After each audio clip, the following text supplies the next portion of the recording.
Boa noite, tudo bem? Hoje a gente está aqui para apresentar o trabalho da professora Naimara. Então eu e o Guilherme Pinho vamos apresentar aí um trabalho sobre fungos, mofo e micotoxinas em grãos armazenados. Então aí a gente usou como questão norteadora aí como base para a gente tomar esse estudo, né? Aí proposto pela professora. Então, como os fungos e micotoxinas podem afetar a qualidade e a secagem dos grãos armazenados e quais condições favorecem esse desenvolvimento e como prevenir. Então, uma leve introdução sobre a questão aí dos fungos e bolores, né, são os mofos. Elas são micro-organismos que crescem em grãos quando as condições são favoráveis para eles. Então, produzem micotoxinas, são substâncias tóxicas tanto para animais quanto para nós seres humanos. Então é por isso a grande importância de erradicar essa questão. E os principais micotoxinas, elas são as aflatoxinas, as ochratoxinas, fumonizinas, desoxinivalenol e a zearalenona. Os impactos que a gente tem na questão das micotoxinas, então é a perda de qualidade, aí um odor, cor, germinação, então vai afetar diretamente esses aspectos. O risco à saúde aí diretamente a nós, o animal que vai estar consumindo esse grão, como eu citei antes, e pode vir a causar aí câncer, danos renais, hepáticos e imunossupressões, né? Talvez aí até problemas relacionados à respiração, pulmão, né? Pode ocorrer aí a questão do ataque dos fungos. Rejeição de lotes e prejuízos econômicos. Então, esse é a questão que vai afetar ali primariamente, né? Então, a gente tem essa perda econômica. Então, essa é a grande importância, né, desse assunto, para evitar que um lote de primeira classificação, que seria destinado para humanos, passe a ser destinado para animais ou chegue até no descarte desses grãos.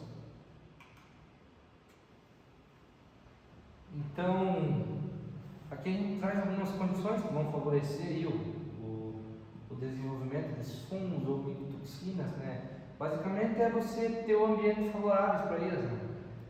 Então, a água livre é essencial para o crescimento fúngico, atividade de água crítica, abaixo de 0,70 o crescimento é muito lento, acima de 0,70 fungos xerófilos se desenvolvem e acima de 0,85 crescimento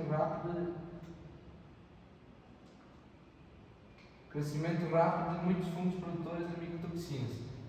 Então, nos grãos armazenados, a umidade relativa do ar tem que ser maior do que 65%, e a umidade do grão é aí na faixa de 13% a 14%. Dependendo da espécie, já representa um risco.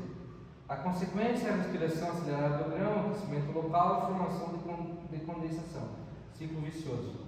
Então, aqui a partir dos grãos armazenados, no momento que a umidade estiver acima aí de 65%, a umidade relativa do ar, e uma umidade dos grãos a partir de 13, 14 para cima desse valor, você já vai ter um favorecimento do desenvolvimento aí das micotoxinas e fungos.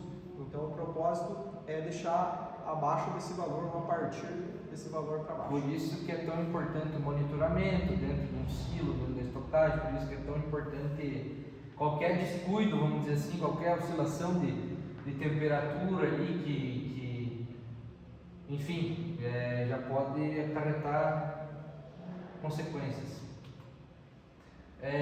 Fungos de armazenamento proliferam entre 20 e 40 graus. Micotoxinas específicas têm faixas ótimas, como as aflatoxinas 25 a 30 graus, ochratoxinas de 20 a 25 graus, fumonizinas 25 a 30 graus. Gradientes térmicos no silo causam condensação, pontos úmidos e quentes, focos de mofo. Mesmo em baixas temperaturas, alguns fungos psicrófilos podem crescer lentamente. Então, basicamente, segue a ideia de algumas condições que favorecem o desenvolvimento dos fungos. Outros fatores, danos mecânicos ao grão, como trilha, secagem, transporte, facilitam a penetração fúngica, né? Basicamente, aí, os danos mecânicos viram uma porta de entrada, né? Presença de insetos e ácaros, eles vão ser basicamente vetores, a gente fala, né? Que eles podem carregar, vão disseminar esporos e criam microrupturas. má distribuição de ar na massa de grãos, ou seja, tu vai ter diferentes, talvez até umidades ali dentro do silo, tu vai ter uma uniformidade, né? Então vai gerar pontos mortos, resíduo de culturas anteriores, como fonte de inóculos, né? Então, importante isso aí também. A seleção, né? A limpeza. Vai se tornar aí, os resíduos anteriores vai se tornar quase um meio de cultura para crescer os fungos, né? E período prolongado de armazenamento sem monitoramento. Volta ao que eu falei antes, monitoramento contínuo de extrema importância. Consequências para a qualidade e segurança dos grãos. Então, a qualidade física, grãos escurecidos, encardidos, com dor de mofo, ranço. Qualidade nutricional, degradação de lipídios, proteínas e vitaminas. Poder germinativo, né? Pensando aí na produção de sementes, né? Por exemplo, redução drástica, chegando até a deixar sementes inviáveis. Segurança alimentar, né? Que o colega Solinho falou. Micotoxinas resistem ao cozimento, causam intoxicações agudas ou crônicas. Depende do nível de, vamos dizer assim, o nível de incidência de fungos, por exemplo, severidade do ataque de fungo, pode até chegar a descartar em lote, chegar a descartar no silo. E comercialização, lotes aprovados por limites legais aí da Anvisa, Codex e tal. Prevenção e controle, antes do armazenamento, aí vai entrar uma parte, tudo que a gente falou, a questão de dano mecânico, né? Então a secagem adequada, não levar muito úmido para o silo, né? Grãos até 12 a 14% de umidade, milho, soja, arroz. Importante, quero trazer um fato importante, a gente, na empresa que eu trabalho, a gente recebe sorgo, então acima de 20% de umidade a gente nem recebe pelo risco de pegar fogo, literalmente. Então o produtor lá na ponta tem que se atentar e a empresa também não pode querer fazer loucura de secar, pegar produto muito verde. Secagem lenta ou com ar aquecido controlado.